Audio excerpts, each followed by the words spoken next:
السلام علیکم and welcome to my YouTube channel. ایک گاؤں تھا جس میں چند ہی گھر تھے اور اس گاؤں میں نزدیک ہی قبرستان تھا۔ قبرستان کے نزدیک ایک مال فارم تھا۔ فارم کا مالک اکثر باہر رہتا۔ اس نے اپنا فارم ایک ملازم کو سونپا ہوا تھا۔ قبرستان سے تھوڑا آگے چند گھر بھی تھے۔ مال اتنا زیادہ تھا، رات کو اس ملازم کو 12-1 بجے تک کام کرنا پڑتا۔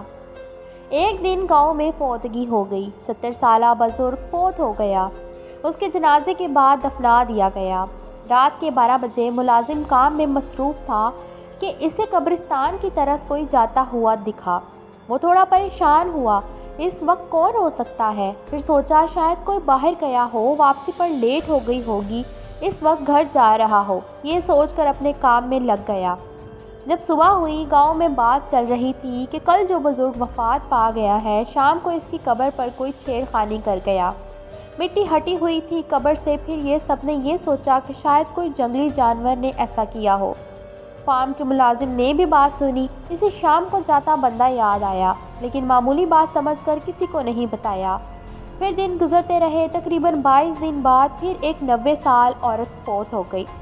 اس کا جنازہ پڑھا کر دفنا دیا گیا۔ رات کے تقریباً 1 بجے کا وقت تھا۔ ملازم نے پھر سے کسی کو قبرستان جاتے دیکھا۔ اس بار تھوڑا سا آگے جا کے دیکھا تو وہ ایک عورت تھی، کالے برقعے میں تیزی سے جا رہی تھی۔ وہ بہت پریشان ہوا کہ اس وقت عورت کہاں جا رہی ہوگی۔ آگے مزید نہیں گیا کہ عورت غلط نہ سمجھ لے۔ واپس آ کر سوچنے لگا۔ پھر سوچتے سوچتے نیند آ گئی۔ صبح کو جب گھر کی طرف جا رہا تھا ملازم، تو اس نے کچھ لوگوں سے باتیں سنی کہ اس قبر سے بھی چھیڑخانی کی گئی ہے، کوئی تو مسئلہ ضرور ہے۔ پورے گاؤں میں خبر پھیل گئی۔ پھر کچھ لوگوں نے کہا کہ قبر کھود کر دیکھا جائے، مردہ دفن ہے یا نہیں، لیکن وہاں کے بزرگوں نے روک دیا کہ ایسا کرنا ٹھیک نہیں، آگے سے کچھ ایسا ہوا تو پھر کوئی حل ڈھونڈیں گے۔ ملازم نے سوچا ہو نہ ہو یہ اسی عورت کا کام ہو سکتا ہے جو فوتگی کی رات ہی مجھے قبرستان میں جاتی دکھتی ہے۔ اس نے عہد کر لیا اگلی بار اس کا پیچھا کروں گا۔ چند دن بعد پھر سے فوتگی ہو گئی۔ ایک نوجوان انسان کو ہارٹ اٹیک سے وفات پا گیا۔ اس کے جنازے کے بعد دفنا دیا گیا۔ رات کے 1:30 بج گئے۔ ملازم اس کے انتظار میں بیٹھا تھا اور سوچوں میں گم تھا کہ وہی عورت اسے نظر آئی۔ آج بھی کالے برقعے میں تھی اور قبرستان کی طرف جا رہی تھی۔ ملازم نے سوچا آج پتہ ضرور لگاؤں گا کہ یہ عورت قبرستان کیا کرنے جاتی ہے۔ ملازم اٹھا اور اس کے پیچھے چپ کر چلنے لگا، اور عورت آگے آگے جا رہی تھی اور قبرستان کے قریب پہنچ کے رک گئی۔ ملازم ایک جھاڑی کے پیچھے چھپ گیا کہ کہیں دیکھ نہ لے۔ عورت نے ادھر ادھر دیکھا اور پھر چلنے لگی۔ ملازم تھوڑی دیر چپ رہا۔ جب عورت تھوڑی دور چلی گئی اور نظروں سے اوجھل ہو گئی تو ملازم جھاڑی کے پیچھے سے نکل کر پھر سے اس کا پیچھے چلنے لگا۔ آس پاس کوئی نہیں تھا۔ دور سے کسی کتے کے بھونکنے کی آواز آ رہی تھی۔ ملازم قبرستان میں داخل ہوا تو کوئی بھی نہیں تھا وہاں۔ اسے ایک دم ڈر لگنے لگا، یہ کہیں کوئی چڑیل تو نہیں ہے، اور وہ اس درخت کے پیچھے چھپ گیا۔ آس پاس عورت کو ڈھونڈنے لگا کہ دور ایک قبرستان کے پاس سایہ نظر آیا۔ ملازم نے غور کیا تو وہی عورت تھی۔ ملازم اب قبروں کے درمیان چھپ کر جہاں وہ عورت نظر آئی تھی، قبروں کے درمیان جھاڑیاں تھیں، جس کی وجہ سے ملازم احتیاط کے ساتھ جا رہا تھا کہ کہیں وہ دیکھ نہ لے۔ وہ عورت ابھی تک وہیں بیٹھی تھی۔ ملازم قریب پہنچ کے ایک دم کھڑا ہوا تو وہاں کوئی نہیں تھا۔ وہ عورت پتہ نہیں کہاں غائب ہو گئی تھی۔ ملازم کو پسینہ آ گیا اور خوف سے کانپنے لگا کہ ایک دم پیچھے آہٹ ہوئی۔ ملازم پہلے سے خوف میں مبتلا تھا اور ڈر کے اس کے منہ سے چیخ نکلی۔ اس نے مڑ کے دیکھا، وہی عورت سامنے کھڑی ہے۔ ابھی وہ سنبھلا بھی نہ تھا کہ اسی عورت نے چھرے سے اس پہ حملہ کیا۔ ملازم پیچھے کو ہوا لیکن چھرا اس کے پیٹ کو چیر چکا تھا۔ ملازم زمین پہ گر گیا۔ وہ عورت آگے آئی اور ملازم پہ جھک کر اس کا خون پینے لگی۔ ملازم ابھی زندہ تھا۔ اسے اندازہ ہو گیا تھا کہ یہ عورت کوئی چڑیل نہیں ہے۔ ملازم نے دیکھنے کی کوشش کی کہ عورت کا چہرہ نظر آ جائے۔ عورت نے سر اٹھایا، ملازم کی طرف دیکھا۔ ملازم نے ڈر کے آنکھیں بند کر لی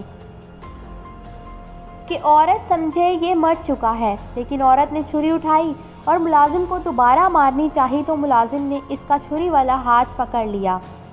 اسی میں چھری عورت کے ہاتھ سے زمین پر گر گئی۔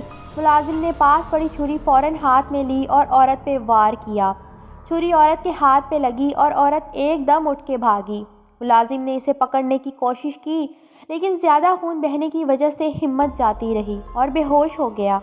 صبح گاؤں والے قبرستان کی طرف آئے کہ کہیں پھر کسی نے قبر کے ساتھ چھیڑ خانی نہ کی ہو، تو وہاں ملازم کی لاش پڑی تھی اور ہاتھ میں چھرا بھی تھا۔ سب گاؤں والے یہ دیکھ کر خوف زدہ ہو گئے کہ یہ کیسے ہوا، اور کچھ کا خیال تھا کہ یہ سب ملازم کرتا تھا، کیونکہ لاش اسی قبر کے پاس پڑی تھی اور قبر کی مٹی بھی تھوڑی ہٹ چکی تھی۔ اب پورے گاؤں والے میں چے میں گویاں ہو رہی تھی کہ فارم میں جو ملازم تھا وہ قبر سے مردے نکال کر کھاتا تھا۔ پورے گاؤں میں خوف ہراس پھیل گیا تھا۔ کچھ لوگوں نے ملازم کو، گاؤں والوں نے ملازم کو دفنا دیا۔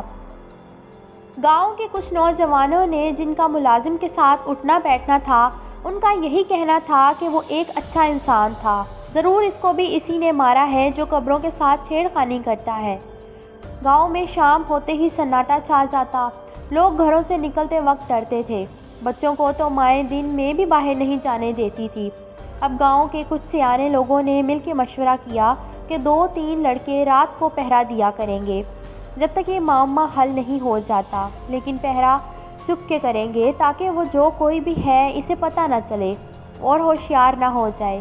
اب روز شام کے بعد گاؤں کے لڑکے قبرستان میں پہرا دیتے، لیکن ایسی کوئی غیر معمولی چیز لوگوں نے نوٹ نہ کی۔ اسی طرح کئی ماہ گزر گئے۔ اب تو ان لوگوں کو بھی یقین ہونے لگا کہ یہ ملازم کا ہی کام تھا، اور پہر دینے والے بھی تھکنے لگے۔ گاؤں کے بڑوں نے لڑکوں کو پہرا سے روک دیا۔ اب آہستہ آہستہ لوگ معمول پہ آ گئے۔ اس واقعے کو کئی سال گزر چکے تھے۔ گاؤں والے بھول گئے اور اپنے کاموں میں مصروف ہو گئے۔ کافی ٹائم بعد سردیوں کے دن تھے، یک بستہ ہوائیں چل رہی تھیں، گاؤں میں فوتگی ہوئی تھی، لوگ کفن دفن میں مصروف تھے۔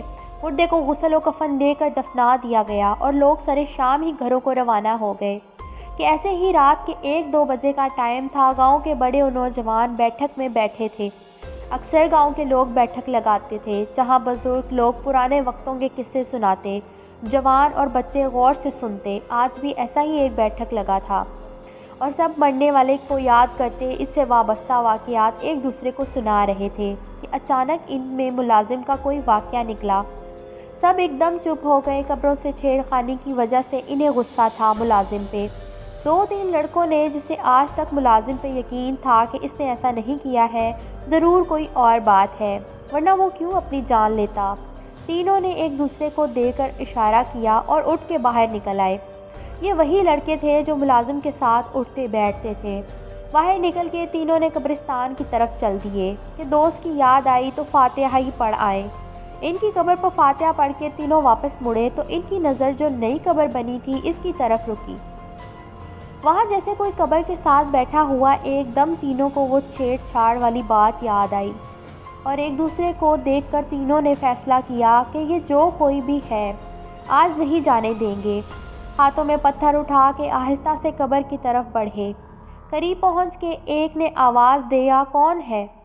ایک دم اٹھ کے مڑا اور تینوں نے دیکھ کر حیران رہ گئے کہ وہ کوئی عورت ہے جس نے برقع کیا ہوا ہے، اس کے ہاتھ میں چھری بھی ہے۔ اب تینوں کو پوری کہانی سمجھ آ گئی کہ ملازم کو بھی اسی نے مارا تھا چھری سے۔ عورت یہ دیکھ کر کہ 3 لوگ ہیں، گھبرا کر ایک طرف سے نکلنے کی کوشش کرنے لگی اور ساتھ میں ایک لڑکے پہ حملہ بھی کیا، لیکن تینوں لڑکوں نے ایک ساتھ پتھر مارے۔ پتھر لگتے ہی عورت چیختی ہوئی ایک جانب کو بھاگی۔